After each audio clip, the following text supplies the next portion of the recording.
Halo teman-teman semua, welcome back to MLH Channel, tempat sharing informasi seputar kredit usaha rakyat, keuangan atau finance, perbankan, dan juga terkait pinjaman online.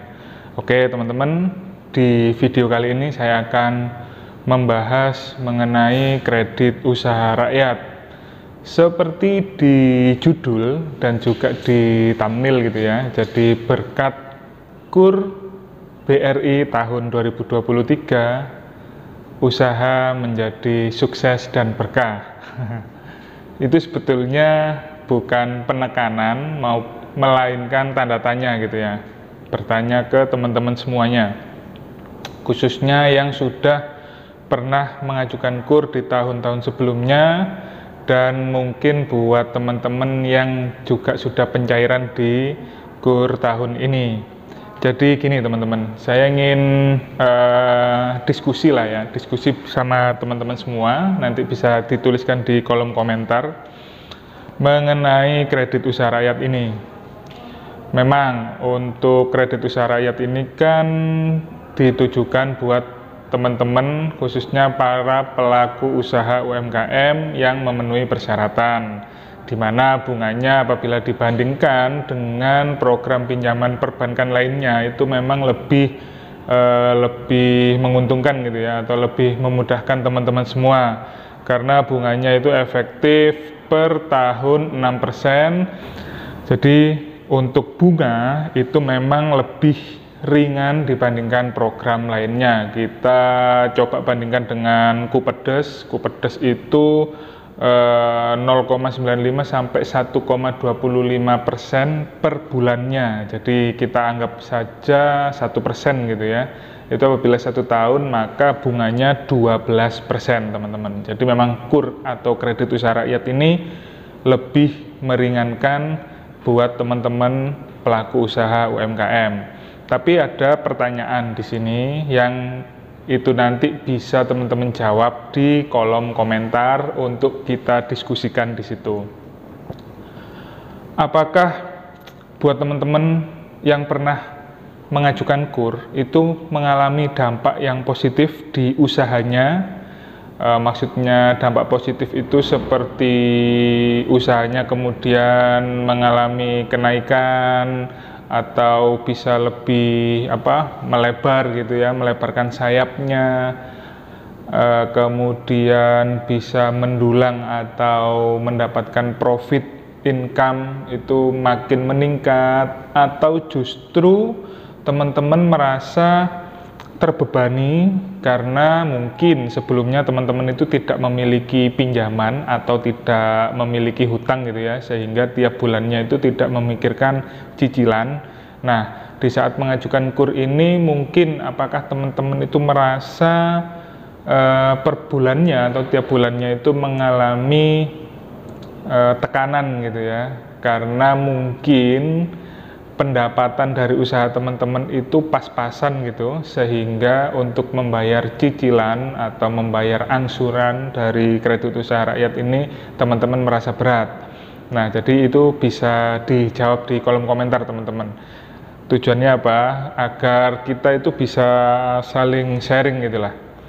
Apakah memang dampaknya itu lebih banyak yang positif atau justru ke negatif. Tapi untuk positif atau negatifnya itu tidak bisa kita perdebatkan teman-teman, karena memang faktornya itu bukan hanya karena kita meminjam di perbankan untuk kredit usaha rakyat ini, melainkan faktor internal kita sendiri, karena hubungannya kredit usaha rakyat ini kan dengan usaha dari teman-teman semua. Jadi di saat teman-teman itu dirasa kurang kreatif, kemudian kurang inovatif, kurang berjuang, atau kurang memiliki mental fighting, pasti berbeda hasilnya dengan teman-teman yang kreatif, inovatif, kemudian berjuang tinggi, bermental baja, terus kemudian memiliki sifat fighter gitu ya. Itu pasti akan berbeda hasilnya.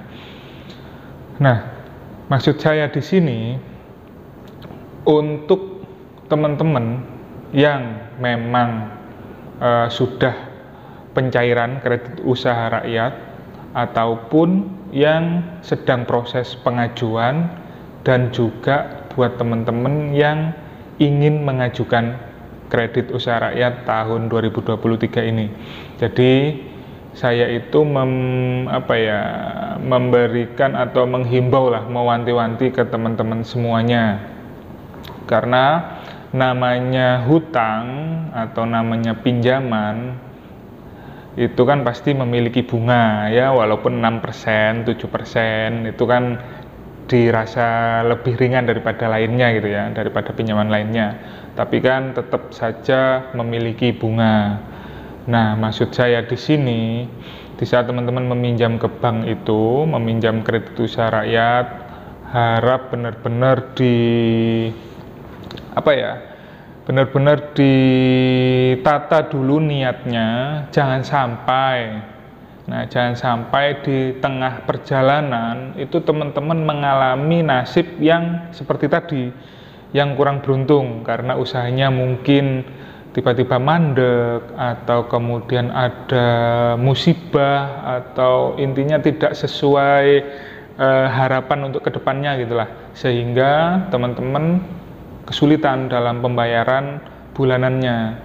Nah, itu nanti memiliki resiko, di mana yang pertama pasti agunan dari teman-teman itu sebagai jaminannya itu perlu diperhatikan teman-teman. Jangan sampai teman-teman kredit macet atau gagal bayar, kemudian bagaimana nasib jaminannya dari teman-teman ini itu, atau kemudian terkait nama baik di Slik OJK atau di BI Checking. Nah, di saat gagal bayar atau kredit macet itu kan pasti akan mempengaruhi track record atau kolektabilitas teman-teman di Slik OJK ataupun di BI Checking. Terus kemudian juga jangan lupakan denda di saat teman-teman ini telat membayar atau menunggak gitu ya. Nah, jadi maksud saya di video ini adalah mengingatkan buat teman-teman semua, jangan merasa dikit-dikit pinjem gitu ya. Oke, boleh pinjem mengajukan kredit usaha rakyat boleh. Tapi itu tadi, harap berhati-hati, harap benar-benar ditata tujuan dan niatnya agar di kedepannya atau di tengah-tengah sampai ke depan nanti itu benar-benar lancar gitu teman-teman. Jadi maksud saya seperti itu buat teman-teman semua. Jadi harapannya dengan mengajukan kredit usaha rakyat ini itu memang bisa membuat usaha kita menjadi sukses dan menjadi berkah. Oke, demikian teman-teman. Apabila dirasa video ini bermanfaat, jangan lupa untuk ditekan tombol like-nya. Tujuannya apa? Menekan tombol like sebagai bukti bahwasannya teman-teman telah menonton video saya, dan itu anggap saja seperti meninggalkan jejak gitulah ya.